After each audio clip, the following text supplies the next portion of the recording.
К другим темам. Шестой конкурс профессионального мастерства между автобазами подразделений компании «Алроса» завершился в Мирном. В нем приняли участие 7 команд. Водителям предстояло без ошибок сдать экзамен на знание ПДД, затем пройти испытания на полигоне. Подробности далее. Не успел МРТК построить автодром на бывшем стадионе «Металлург», как он уже оказался востребованным автомобилистами «Алроса».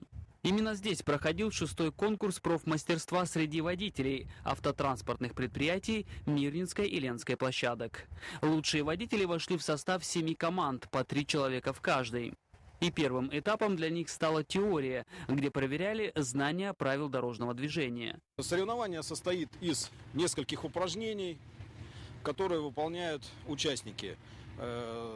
По каждому упражнению есть условия выполнения или частичного невыполнения, или частичного невыполнения, за что начисляются штрафные баллы.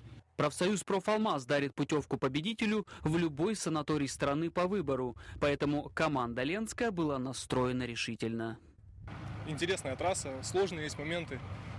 Вот особенно повороты вот эти, надо аккуратно очень проходить. Сейчас будем пробовать. Плохо, что не дали, конечно, заранее потренироваться так бы. Ну, постараемся. Для приезжих участников полигон был незнаком, однако мирнинские водители успели изучить его особенности, но это помогло не всем. Трасса, в общем, нормальная, узковато немножко, но и проехать можно. Но свои оценивал плохо. Не проехал там, занервничал.